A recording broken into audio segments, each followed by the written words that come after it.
ಗೌರವಾನ್ವಿತ ಅತಿಥಿಗಳೇ, ಹಿರಿಯರೇ, ಸ್ನೇಹಿತರೇ ಹಾಗೂ ಬಂಧು ಬಳಗದವರೇ, ಇಂದು ನಾವು ದೇಶ ಸೇವೆ ಮತ್ತು ಜನಸೇವೆಯ ಮೂಲಕ ತಮ್ಮ ಜೀವನವನ್ನೇ ರಾಷ್ಟ್ರಕ್ಕೆ ಸಮರ್ಪಿಸಿದ ಒಬ್ಬ ಅಪರೂಪದ ವ್ಯಕ್ತಿತ್ವದ ನಿವೃತ್ತಿ ಕ್ಷಣಕ್ಕೆ ಸಾಕ್ಷಿಯಾಗಿದ್ದೇವೆ.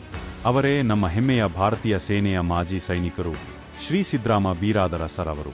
ಶ್ರೀ ಸಿದ್ರಾಮ ಬೀರಾದರ ಅವರು ಮೂಲತಃ ಬಸವಕಲ್ಯಾಣ ತಾಲೂಕಿನ ತ್ರಿಪುರಾಂತ ಗ್ರಾಮದವರು.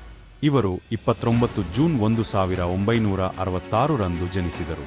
ಇವರ ತಂದೆ ಗುರುನಾಥ ಬೀರಾದರ ಹಾಗೂ ತಾಯಿ ಶಾರದಮ್ಮ ಬೀರಾದರ ಬಡತನ ಮತ್ತು ಕಷ್ಟಕರ ಪರಿಸ್ಥಿತಿಗಳ ನಡುವೆ ಬೆಳೆದು ಬಂದು ತಮ್ಮ ಶ್ರಮ ಮತ್ತು ದೃಢ ಸಂಕಲ್ಪದಿಂದ ಜೀವನವನ್ನು ರೂಪಿಸಿಕೊಂಡವರು. 10ನೇ ತರಗತಿ ಪಾಸಾದ ನಂತರ ಬಟ್ಟೆ ಅಂಗಡಿಗಳಲ್ಲಿ ಕೆಲಸ ಮಾಡಿ ಹಣ ಸಂಪಾದಿಸಿದರು. ನಂತರ ತಮ್ಮ ಪರಿಶ್ರಮದ ಫಲವಾಗಿ 1985ರಲ್ಲಿ ಭಾರತೀಯ ಸೇನೆಗೆ ಸೇರ್ಪಡೆಯಾದರು. ಸುಮಾರು 18 ವರ್ಷಗಳ ಕಾಲ ಅತ್ಯಂತ ಪ್ರಾಮಾಣಿಕತೆ ಮತ್ತು ನಿಷ್ಠೆಯಿಂದ ದೇಶ ಸೇವೆ ಸಲ್ಲಿಸಿದರು. ಹಲವು ಸೈನಿಕ ಕಾರ್ಯಾಚರಣೆಗಳು ಮತ್ತು ಯುದ್ಧಗಳಲ್ಲಿ ಜೀವದ ಹಂಗು ತೊರೆದು ಭಾಗವಹಿಸಿದರು. ವಿಶೇಷವಾಗಿ ಭಾರತದ ಮೊದಲ ಮಿಲಿಟರಿ ಕಾರ್ಯಾಚರಣೆಯಾದ ಆಪರೇಷನ್ ಭಜರಂಗ ಹಾಗೂ ಕಾರ್ಗಿಲ್ ಯುದ್ಧಗಳಲ್ಲಿ ಪಾಲ್ಗೊಂಡು ದೇಶಕ್ಕಾಗಿ ಅಮೂಲ್ಯ ಸೇವೆ ಸಲ್ಲಿಸಿದರು. ಸೇನೆಯಿಂದ ನಿವೃತ್ತರಾದ ನಂತರ 3 ವರ್ಷಗಳ ಕಾಲ ಕಿರಾಣಿ ಅಂಗಡಿ ನಡೆಸಿ ಜೀವನ ಸಾಗಿಸಿದರು. ಬಳಿಕ ಮಿಲಿಟರಿ ಕೋಟಾದಡಿ ಪೊಲೀಸ್ ಇಲಾಖೆಯ ಪರೀಕ್ಷೆಯಲ್ಲಿ ಉತ್ತೀರ್ಣರಾಗಿ 2010ರಲ್ಲಿ ಬೆಂಗಳೂರು ನಗರ ಟ್ರಾಫಿಕ್ ಪೊಲೀಸ್ ಇಲಾಖೆಯಲ್ಲಿ ಸೇವೆಗೆ ಸೇರಿದರು. ಅಲ್ಲಿ 3 ವರ್ಷಗಳ ಕಾಲ ಕರ್ತವ್ಯ ನಿರ್ವಹಿಸಿದ ನಂತರ ಹುಮ್ನಾಬಾದ್ ಪಟ್ಟಣಕ್ಕೆ ವರ್ಗಾವಣೆಯಾಗಿ ಸುಮಾರು 5 ವರ್ಷಗಳ ಕಾಲ ದಕ್ಷತೆಯಿಂದ ಸೇವೆ ಸಲ್ಲಿಸಿದರು.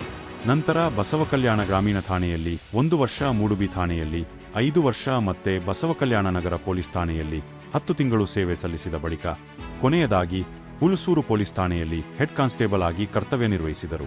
ಶ್ರೀ ಸಿದ್ರಾಮ ಬೀರಾದರ ಅವರು ಅಪರೂಪದ ವ್ಯಕ್ತಿತ್ವದವರು.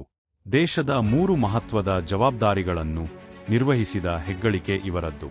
ಭಾರತೀಯ ಸೈನಿಕರಾಗಿ ದೇಶದ ಗಡಿಯನ್ನು ಕಾಪಾಡಿದ ಅವರು ಟ್ರಾಫಿಕ್ ಪೊಲೀಸ್ ಮತ್ತು ಸಿವಿಲ್ ಪೊಲೀಸ್ ಅಧಿಕಾರಿಯಾಗಿ ಸಾರ್ವಜನಿಕ ಸೇವೆ ಸಲ್ಲಿಸಿ ಸಂಚಾರ ನಿಯಂತ್ರಣ ಹಾಗೂ ಕಾನೂನು ಸುವ್ಯವಸ್ಥೆ ಕಾಪಾಡುವಲ್ಲಿ ಮಹತ್ತರ ಪಾತ್ರ ವಹಿಸಿದ್ದಾರೆ. ಸುಮಾರು 16 ವರ್ಷಗಳ ಕಾಲ ಪೊಲೀಸ್ ಇಲಾಖೆಯಲ್ಲಿ ಸೇವೆ ಸಲ್ಲಿಸಿದ ಶ್ರೀ ಸಿದ್ರಾಮ ಬೀರಾದರ ಅವರು 30 ಜೂನ್ 2026ರಂದು ಹುಲಸೂರು ಪೊಲೀಸ್ ಠಾಣೆಯಿಂದ ಗೌರವಯುತವಾಗಿ ನಿವೃತ್ತಿ ಹೊಂದುತ್ತಿದ್ದಾರೆ. ಹಾಗೆ ಒಟ್ಟು 34 ವರ್ಷ ತಮ್ಮ ಬದುಕನ್ನು ದೇಶ ಸೇವೆಗೆ ಸಮರ್ಪಿಸಿದ್ದಾರೆ. ಅವರ ಶಿಸ್ತುಬದ್ಧ ಸೇವಾ ಪಥದಲ್ಲಿ ಸದಾ ಬೆನ್ನೆಲುಬಾಗಿ ನಿಂತ ಅವರ ಧರ್ಮಪತ್ನಿ ಶ್ರೀಮತಿ ರೀತಾ ಸಿದ್ರಾಮ ಬೀರಾದರ ಹಾಗೂ ಕುಟುಂಬದ ಎಲ್ಲ ಸದಸ್ಯರಿಗೆ ಹೃತ್ಪೂರ್ವಕ ಧನ್ಯವಾದಗಳು. ಅದೇ ರೀತಿ ತಮ್ಮ 2 ಮಕ್ಕಳಿಗೆ ಉತ್ತಮ ಶಿಕ್ಷಣ ನೀಡಿ ಅವರ ವಿವಾಹ ನೆರವೇರಿಸಿ ಸುಸ್ಥಿರ ಮತ್ತು ಸಮೃದ್ಧ ಜೀವನ ರೂಪಿಸಿದ ಹೆಮ್ಮೆಯ ತಂದೆಯೂ ಆಗಿದ್ದಾರೆ. ಅವರ ಮುಂದಿನ ನಿವೃತ್ತ ಜೀವನವು ಸುಖ, ಶಾಂತಿ, ಆರೋಗ್ಯ ಮತ್ತು ನೆಮ್ಮದಿಯಿಂದ ಕೂಡಿರಲಿ ಎಂದು ಕುಟುಂಬದವರು, ಬಂಧು ಬಳಗ, ಆತ್ಮೀಯ ಸ್ನೇಹಿತರು ಹಾಗೂ ಹಿತೈಷಿಗಳು ಹಾರೈಸುತ್ತಿದ್ದಾರೆ. ಶ್ರೀ ಸಿದ್ರಾಮ ಬೀರಾದರ ಅವರಿಗೆ ಗೌರವಪೂರ್ವಕ ಅಭಿನಂದನೆಗಳು. ಜೈ ಹಿಂದ್.